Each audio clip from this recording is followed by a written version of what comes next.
কাল অর্থাৎ 6 August Calcutta university PG বা মাস্টার্সের জন্য কিন্তু এন্ট্রান্স নেবে। যারা পার্ট বি আকারে এন্ট্রান্স দিচ্ছ তারা কিন্তু এখানে এই পরীক্ষাটা দিয়েই সিইউতে চান্স পাওয়ার সুযোগ পাবে। এবারে সিইউতে অ্যাডমিশন নেওয়ার জন্য কোথায় পরীক্ষা হবে, কি পড়বে, কিভাবে যাবে, যাবতীয় বিষয় বলবো, তো শেষ পর্যন্ত শুনতে থাকো। দেখো, তোমাদের এক্সাম ভেন্যু বা এক্সাম সেন্টার কিন্তু দিয়েছে টিসিএস গীতবিতান। এই টিসিএস গীতবিতানে কিভাবে যাবে আগে সেটা বলি। টিসিএস যাওয়ার জন্য তোমরা আইদার মেট্রো করে যেতে পারো, না হলে বাসে করে যেতে পারো।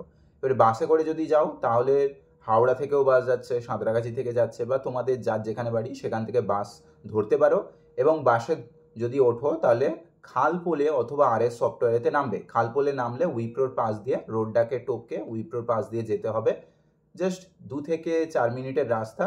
আর যদি আরএস সফটওয়্যার নামো তাহলে বাঁদিকে কিন্তু গলি ঢুকে যাচ্ছে, মার্লিন একটা গঙ্গোত্রী আছে, তার পাশ দিয়ে যেতে হবে।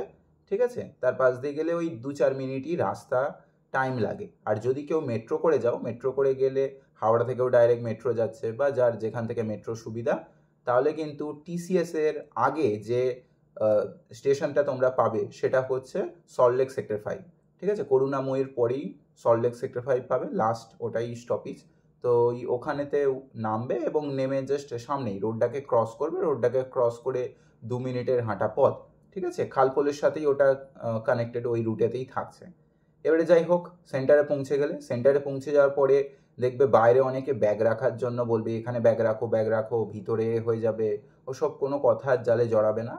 ব্যাগ রাখার জন্য ভিতরে পুরো ব্যবস্থা রয়েছে, আইবি সিকিউরিটি অ্যাসিস্ট্যান্ট ওরা গার্ডে থাকে, ফলে পুরো নিরাপত্তার সাথে ব্যাগ রাখার অপশান আছে। মোবাইল পার্টস ওখানে রাখলে পুরোপুরি সিকিওর, কোনো ভয় নেই, ওখানেতেই রাখবে। নেক্সট হচ্ছে, ব্যাগ রেখে দিলে এক্সাম সেন্টারেতে যখন এন্টার করবে তখন অতি অবশ্যই মনে রাখবে হাতে ঘড়ি, কোমরে বেল্ট এইসব কিন্তু অ্যালাউ নয়। ইভেন কানের, নাকের এইগুলোও কিন্তু মানে ব্যাগে রেখে দেবে, নাহলে বাড়িতে খুলে যাবে, না হলে কিন্তু ওখানে টেপ মেরে দেওয়া হবে। ঠিক আছে, তো এই গেলে কম্পিউটারে পরীক্ষা হবে, CBT based, computer based test exam হবে। এবং কম্পিউটার বেসড টেস্ট হওয়ার আগে কিছু রেজিস্ট্রেশন হবে, পুরো বডি চেক হবে। ঠিক আছে, সেটা ইন্ডিভিজুয়ালি চেক হবে, ডকুমেন্ট ভেরিফিকেশন হবে, ছতলা বিল্ডিং, কার যেটা মানে কার কোথায় পড়ছে সেটা ডিপেন্ড করবে, ওখানেই ওদের কিন্তু চেক করে দেওয়া হবে। আর অতি অবশ্যই একটা ডকুমেন্ট নিয়ে যাবে, কিন্তু ডকুমেন্ট ভেরিফিকেশন হবে, যে কোনো আইডি, কলেজ আইডি পাশাপাশি, মানে তোমার কলেজ রেজিস্ট্রেশন বা ওই অ্যাডমিট কার্ডের পাশাপাশি বাকি কিন্তু কয়েকটা জিনিস ক্যারি করবে, যেরকম তোমার আইদার আধার কার্ড, নাহলে প্যান কার্ড, নাহলে ভোটার কার্ড, যে কোনো একটা মানে আইডি কিন্তু অতি অবশ্যই রাখবে। তার সাথে 2টো ফটো রাখবে, কালার ফটো। ঠিক আছে, 2টো কালার ফটো রেখে দেবে, আর কিছু লাগবে না।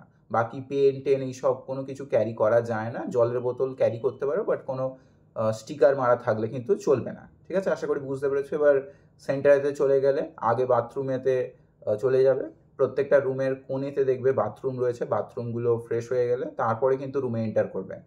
কেননা সেন্টারেতে বসে যাওয়ার পরে আর কিন্তু বাইরে বেরোতে দেওয়া হবে না, তাই আগে এন্টার করে গেলে। এবারে কম্পিউটারে পুরোপুরি পরীক্ষা হবে। মাউস, তোমাদের স্ক্রল বাটন কিন্তু কাজ করবে না, জাস্ট মাউসের রাইট ক্লিক বা লেফট ক্লিক হবে। আর নিচে দেখবে নেক্সট, 7 নেক্সট আছে, অতি অবশ্যই 7 নেক্সট করবে। 4টে করে অপশান থাকবে কম্পিউটারেতে। মাউসগুলো একটু ডিস্টার্ব করে, যার জন্য রুমালটা আগে বিছিয়ে নিতে পারো, না হলে ওই অ্যাডমিট কার্ডটাকে উল্টে নিয়ে ওই কাগজের ওপরে রেখে করবে, তাহলে সুবিধা হবে, মাউস প্যাড থাকে না ওখানে।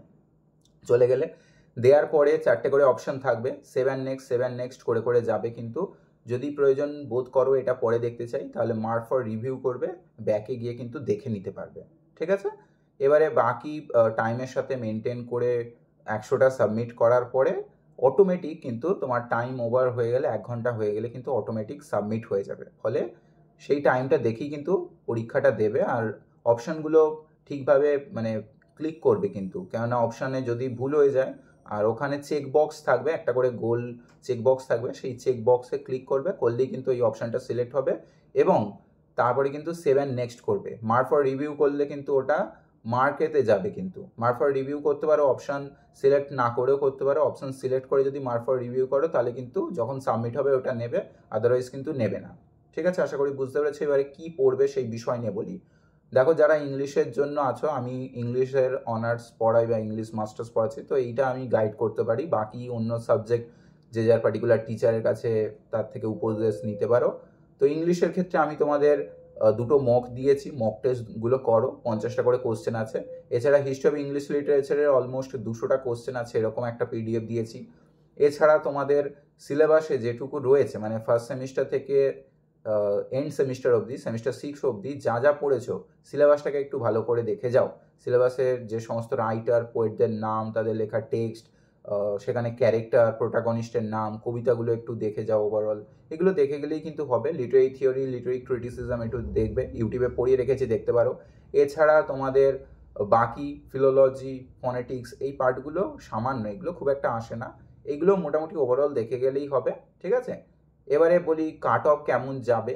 কাট অফ দেখো বেসিক্যালি বাকি কত স্টুডেন্ট কেমন কি স্কোর করছে, মানে পার্সেন্টাইলের ওপর ডিপেন্ড করে। বাকি সকলে কীরকম অ্যাপিয়ার করছে, কত পার্সেন্ট তারা অ্যাটেন্ডেন্স রাখছে, কত স্কোর করছে, তার উপরে কিন্তু মেরিট লিস্ট তৈরি করা হবে। তাই কাট অফ প্রেডিক্ট করা নেক্সট টু ইম্পসিবল, ঠিক আছে। কাট অফটা ওই এক্সাম হওয়ার পরেই কিন্তু বলা যেতে পারে, পার্সেন্টাইল দেখে বা কত স্টুডেন্ট অ্যাপিয়ার করছে সেটা দেখে। তাই আগে থেকে কোনো প্রেডিক্ট করে লাভ নেই, ভালো করে পরীক্ষা দিলেই কিন্তু ক্লিয়ার করতে পারবে, ঠিক আছে। আশা করি ব্যাপারটা বুঝতে পেরেছো।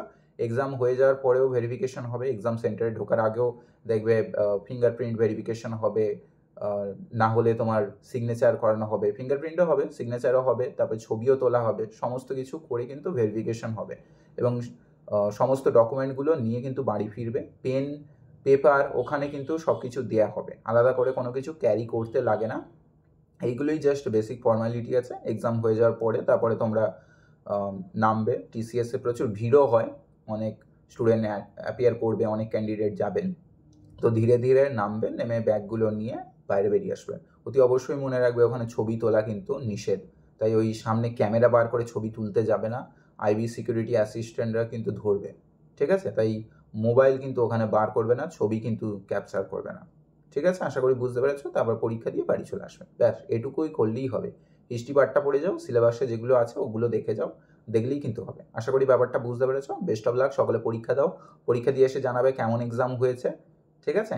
আর যদি প্রশ্ন কিছু মনে থাকে আমাকে বলতে পারো। কম্পিউটারে 100টা কোশ্চেন থাকবে, সেক্ষেত্রে মনে রাখা হয়তো অনেক সময় চাপ হয়, তো যদি মনে থাকে আমাকে হোয়াটসঅ্যাপ করে দিও। বেস্ট অফ লাক, সকলে ভালো থেকো।